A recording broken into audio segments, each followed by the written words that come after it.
తెల్లపిండి కనుక కలిపినట్టు సాఫ్ట్గా కలుపుకోవాలి.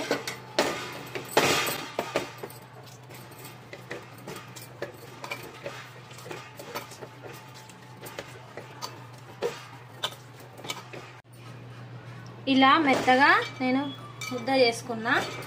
చూడండి, నేను కావాల్సినంత సైజు ఉండలు చేసుకొని పెట్టుకోవాలి. మొత్తం నాకైతే ఇవి మొత్తం ఉండలు అయినాయి. మూడు గిలాసుల పిండికి నాకు ఈ విధంగా ఉండలు అయితే అయినాయి. ఇప్పుడు మనకు అరిసెకు కావాల్సినంత ఇలా అన్నయ్య చేసుకోవచ్చు, బటర్ పేపర్ మీద పెట్టుకొని అయినా చేసుకోవచ్చు. కొంచెం మామూలుగా అరిసెకు మందం ఎలా ఉంటుందో అలా ఉంచుకోవాలి ఈ సైజు.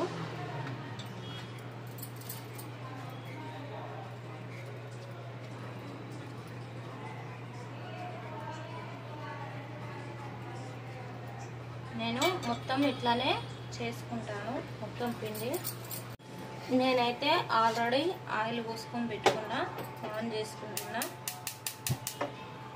ఈ లోపల నూనె వేడే లోపల ఇవన్నీ మనం అప్పాలు ఒత్తుకోవచ్చు.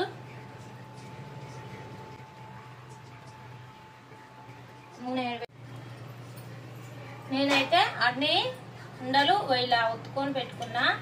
మీకు అనిపించచ్చు ఇవి పిండిలో వేయగానే ఇచ్చుకపోతాయేమో, ఖరాబ్ అవుతుందేమో అనిపించచ్చు, కానీ ఏమి కాదు. నేను ఆయిల్ పెట్టుకున్నా, వేడెక్కింది. చూడండి, వేస్తున్నా.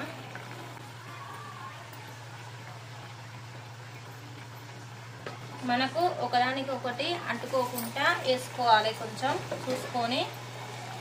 నేనైతే మూడే వేసుకున్నా.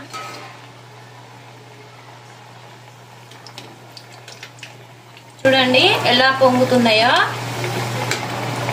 మన పూరీలు కనుక పొంగినట్టు, బూరెలు పొంగినట్టు పొంగుతాయి.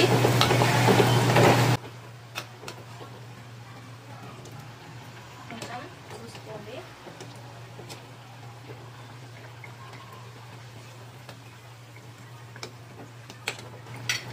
సేమ్ మనకు అరిసెలు పొంగినట్టే పొంగుతాయి ఇవి.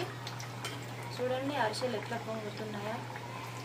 ఇట్లా కలర్ వచ్చేంత వరకు కాల్చుకోవాలి. అటు ఇటు టర్న్ చేసుకోవాలి కొంచెం. చూడండి ఇది కాలింది కదా. ఇలా 2 గంటలు తీసుకోవాలి.